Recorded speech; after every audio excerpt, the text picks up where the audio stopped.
que possamos conhecer outras pessoas, novas pessoas, pessoas que não conhecemos em outros momentos, e que com essas pessoas nos identifiquemos e aprofundemos vínculos, sejam eles somente de amizade, sejam vínculos afetivos mais intensos, que nos possam levar, inclusive, até o matrimônio. Adolfo então entendeu como aquilo era possível, mas ficou para ele uma dificuldade. Ora, nem o seu pai, que de fato possuía um vínculo reencarnatório com ele, nem ele próprio tiveram contato, conheciam de outra existência aquela que se constituiu em esposa e mãe, e que nada obstante teve que suportar, digamos assim, a prova de ter um filho com tantas limitações como ele tinha. E nós haveremos de entender que por mais desprendida seja a pessoa e por mais disposta seja o indivíduo, mais disposto seja o indivíduo, ter um filho em tais condições sempre traz limitações para a família. Limitações de aproveitamento de certas possibilidades da vida, limitações orçamentárias, enfim, limitações variadas. E aquela mulher, nada obstante, não possuir compromisso efetivo nem com ele, nem com seu pai, aceitou o consórcio matrimonial e também aceitou recebê-lo como filho. E aí o instrutor lhe diz que a lei de Deus, a lei da vida, é antes de tudo uma lei de solidariedade.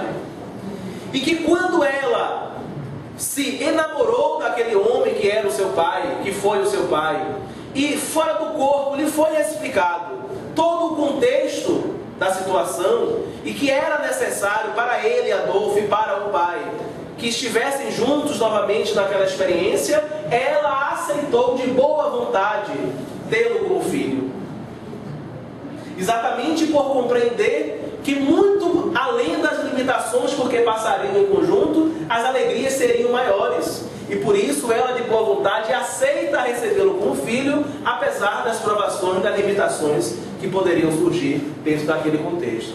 Renasce então Adolfo como filho mais novo daquele casal. E nesse contexto bastante peculiar, onde havia por parte do pai o compromisso mais intenso, fruto das questões do passado, e por ela o exercício da solidariedade, da lei de solidariedade que vige de fato entre as criaturas e que é uma lei de Deus, portanto.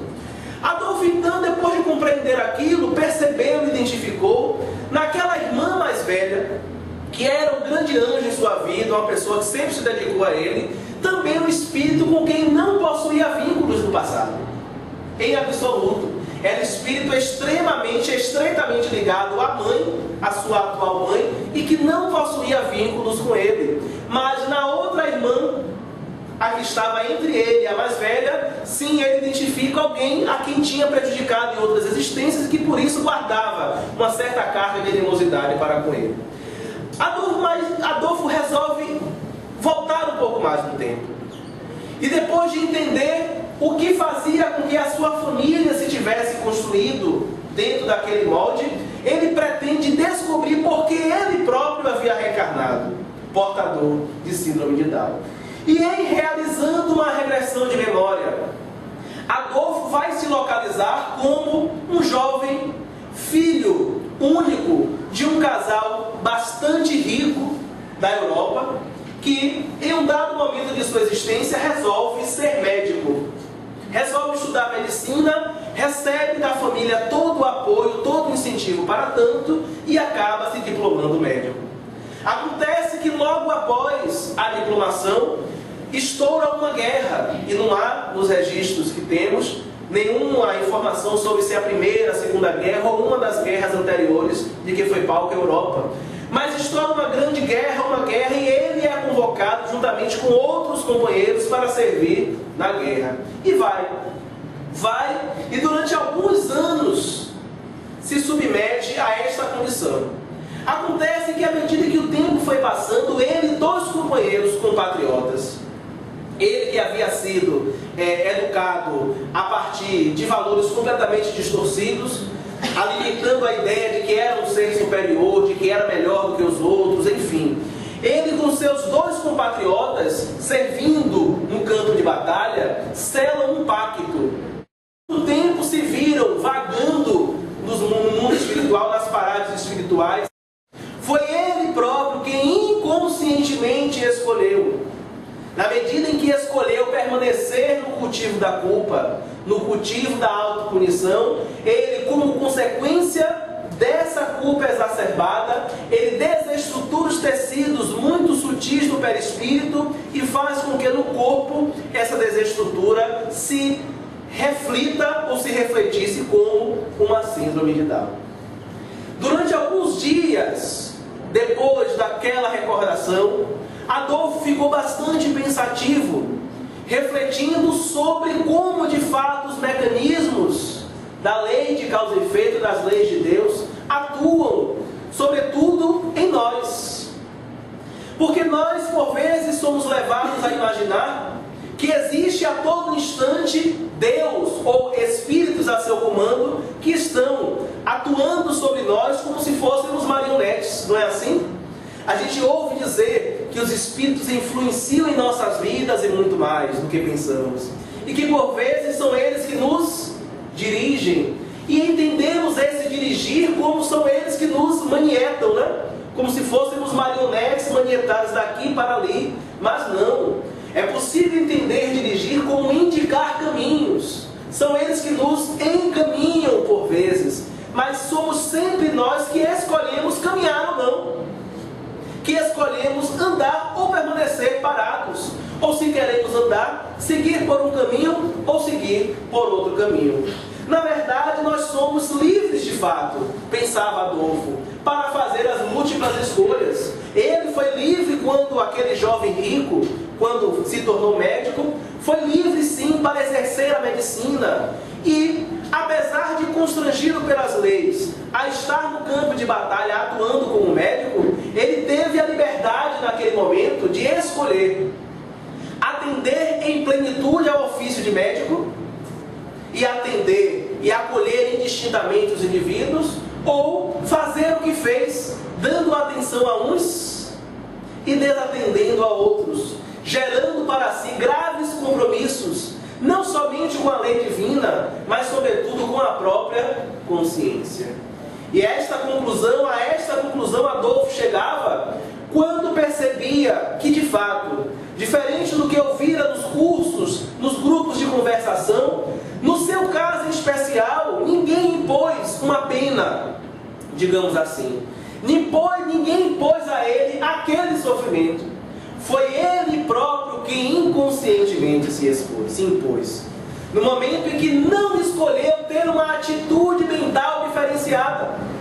No momento em que ele aceitou que era de fato um indivíduo dos piores que se poderia imaginar, que não tinha condição, que não poderia ser feliz, apesar daqueles erros, e ao invés de transformar aquele conjunto de equívocos em combustível para novas atitudes, novas possibilidades, preferiu mergulhar em si mesmo numa culpa que o torturou e que o impeliu de fato àquelas condições terríveis.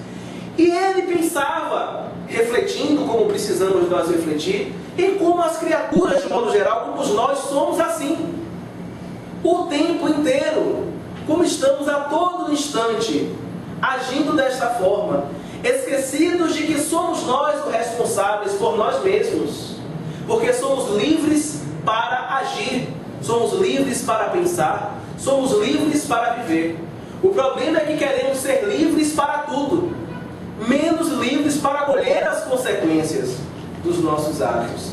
E é assim que nós vemos um sem número de pessoas por aí que vivem situações mais inusitadas e que afinal se perguntam: mas o que foi que eu fiz para merecer isso? É claro que em certas situações como a de Adolfo, sem o olhar reencarnacionista é difícil compreender.